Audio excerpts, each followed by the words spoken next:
Shabbat Shalom. Shalom. And a special welcome to our visitors from Port Perry United Church. It's wonderful to welcome you back to Holy Blossom. It's a highlight of the year when you come. And we look forward to getting to know you a bit over lunch today and sharing some Holy Blossom stories with you as well. The fanciful fun of the festival of Purim came and went despite the hard news of the week. 3 young men shot on Dizengoff Street on their way to a wedding, the heart of Tel Aviv. An anti-Semitic ad went up in the heart of downtown Toronto at a bus shelter at Bay and Bloor. It's down now. And once again, the CBC fails to report that the Palestinians who were killed recently were known terrorists. And insult to injury, the CBC journalist Chris Brown falsely and intentionally referred to Tel Aviv as Israel's capital instead of Jerusalem. So the fantasy of costumes and carnivals and the parodies all came in spite of the fact that it's been a rough week. Our congregation has been diminished this week by the loss of 2 of our past presidents, Richard Lurie and Richard Krellstein, Alehem Hashalom. And just when every Jewish community creates a stage for Purim spiels and revelry, we lost Topol. We lost our favorite Tevya. His story is the story of the modern state of Israel. I enjoyed reading some of his biography this week. I'll share just a few highlights with you. Chaim Topol was born in Tel Aviv in 1935. His parents, Jacob Topol, was a plasterer, and his mother, Rel Goldman, was a seamstress. And they had fled the Shtetlach, the small villages of Eastern Europe, to make their way in British Mandate Palestine in the early 30s. Topol's father, Jacob, was a member of the Haganah, defending Israel and leading to the establishment of the State of Israel. Topol went on to become a garage mechanic at a kibbutz, and eventually to the army. 23 days after being discharged from his military service in 1956, and 2 days after his wedding, Topol was called up to reserve duty in the Sinai campaign, and he performed for the soldiers who were stationed in the desert then. He was best known for his portrayal of Tevya, and he performed this role in Fiddler on the Roof more than 3,500 times between 1967 and 2009. He first played that role in London, and that's how he came to be known just as Topol, because the British couldn't pronounce Chaim. And a few months into that opening run in London, Topol was called up once again for reserve duty in the Six-Day War. And he returned to serve in an army entertainment troupe in the Golan Heights. And fast forward in 1991, he made the same decision when the outbreak of the Persian Gulf War came. He was in the Broadway revival of Fiddler on the Roof then, in 1991, and he chose to leave the stage to join his family in the sealed rooms of Tel Aviv. When the Canadian film director Norman Jewison decided to turn the stage hit into a movie, he said that the casting of Tevye's role was the most agonizing decision to ever go through. Jewison flew to London in 1968 to see Topol perform as Tevye. And that's when he made his controversial decision.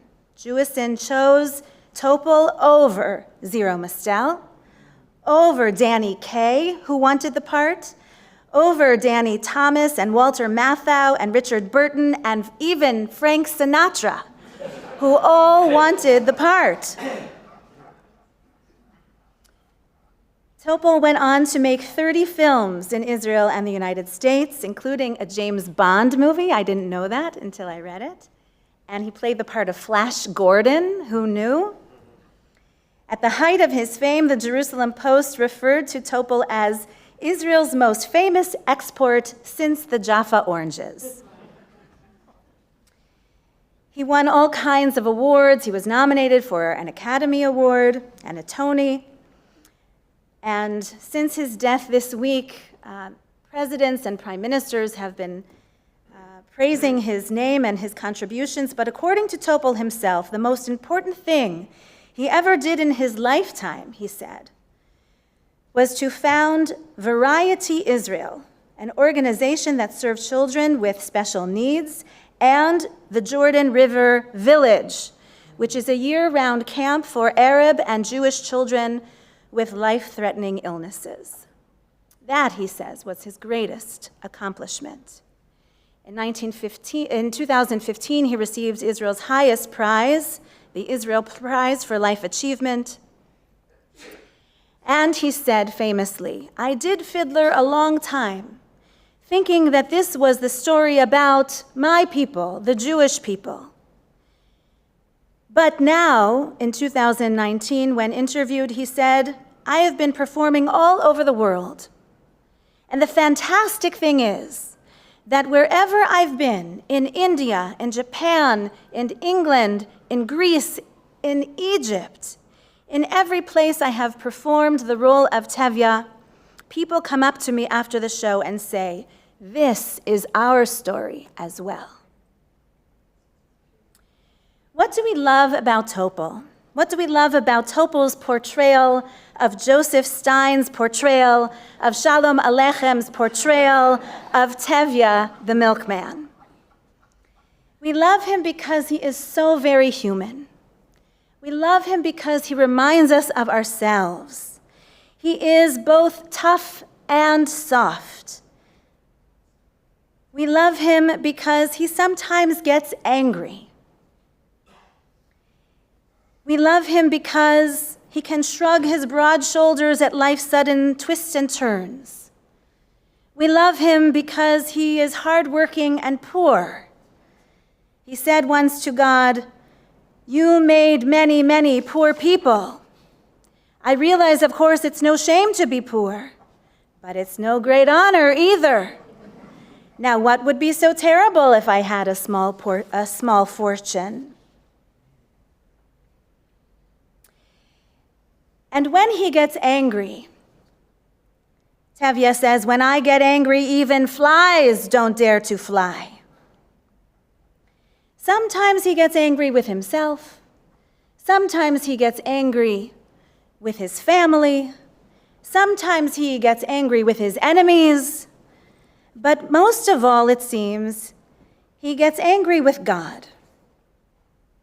And we love him for it. We love him because he dares to give expression to that anger, that disappointment, that heartbreak over the world that God has created.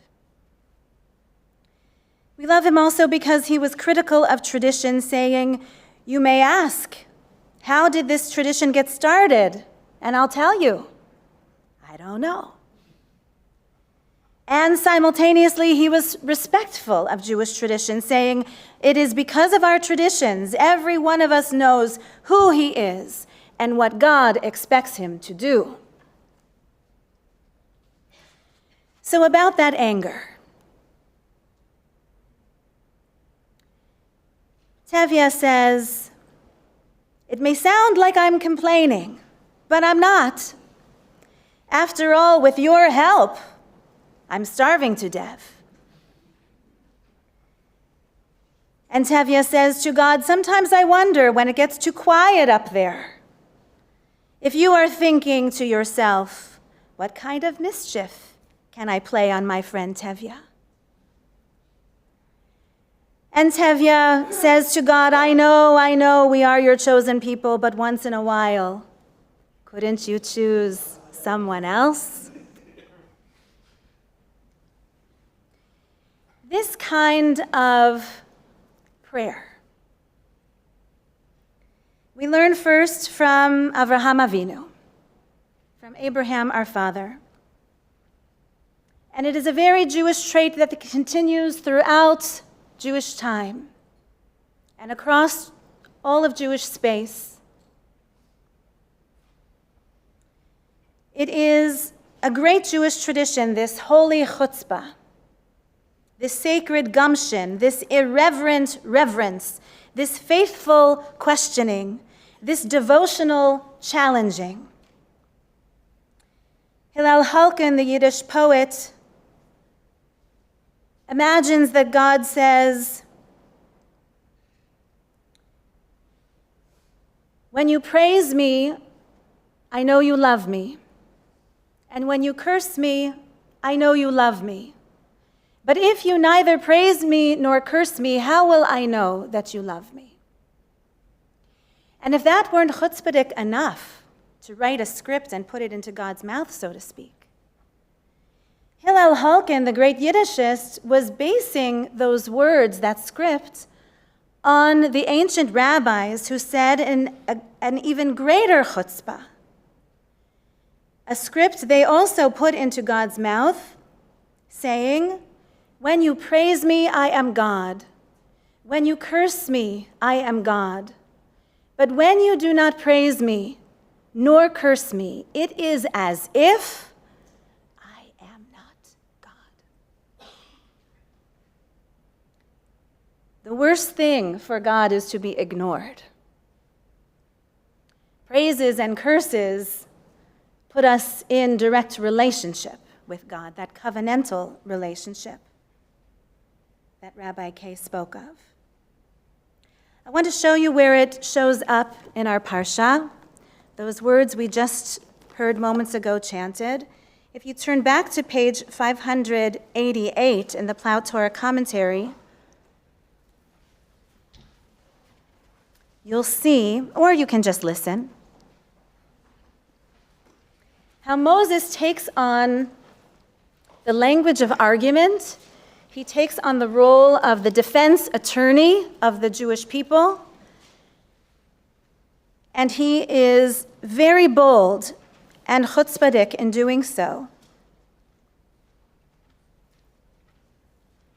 The very last verse on page 588 begins, verse 11, "But Moses implored the Eternal, saying," page 589, "Let not your anger, Eternal One, blaze forth against your people, whom you delivered from the land of Egypt, with great power and a mighty hand." Now, this first verse in his monologue is a corrective, because God just moments ago referred to the Israelites as Moses' people. Moses says in a chutzpahdik way, "Not my people, God, your people. You redeemed them from Egypt, not me." Then he goes on to say in verse 12, "Let not the Egyptians say it was with evil intent that God delivered them, only to kill them off in the mountains and annihilate them from the face of the earth. You have a reputation to uphold, God. You proved yourself to the Egyptians. They know that you are powerful. They know you are the one God of the universe. Now you're going to teach them that you are a cruel God who takes people out to the wilderness to slaughter them? How dare you?" That's the implication. And then the argument continues.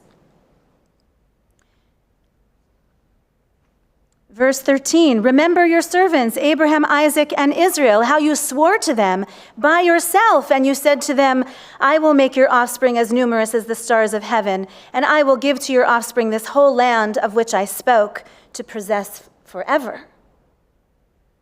Keep your promise, God. I know and you know, Moses said, that you made a promise to the patriarchs and the matriarchs who were faithful to you, that you would make their children as many as the sands of the sea and the stars of the sky. How dare you go back on your word? Chas v'chalila.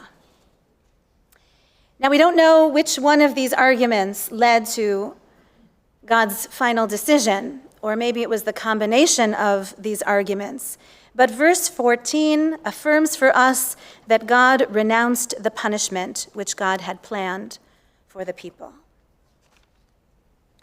And I told you that this approach, this holy chutzpah, carries forward through all of Jewish time and space. I'll tell you the one that breaks my heart every year.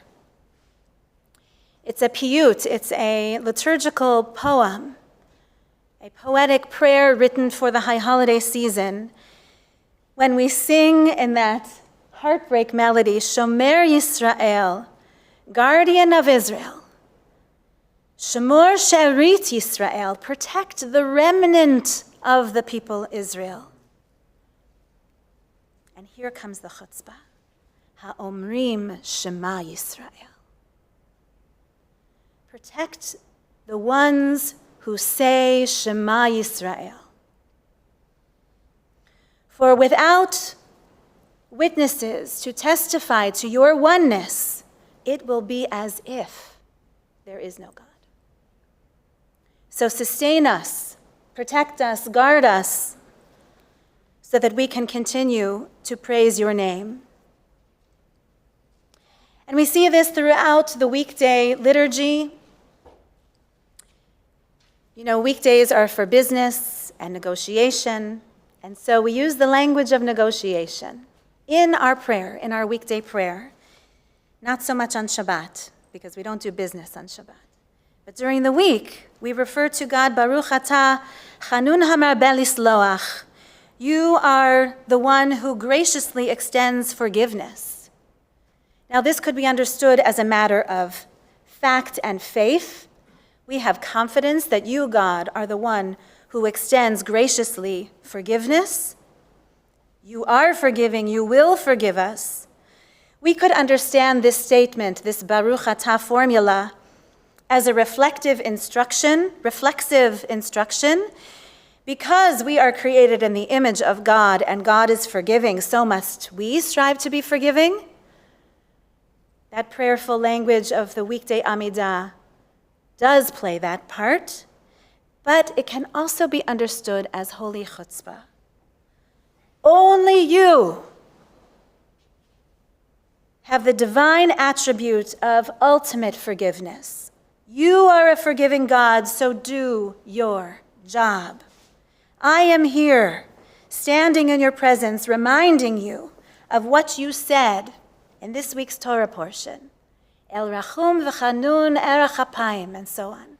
God said of God's self, I am a compassionate and forgiving God, until the 100th generation.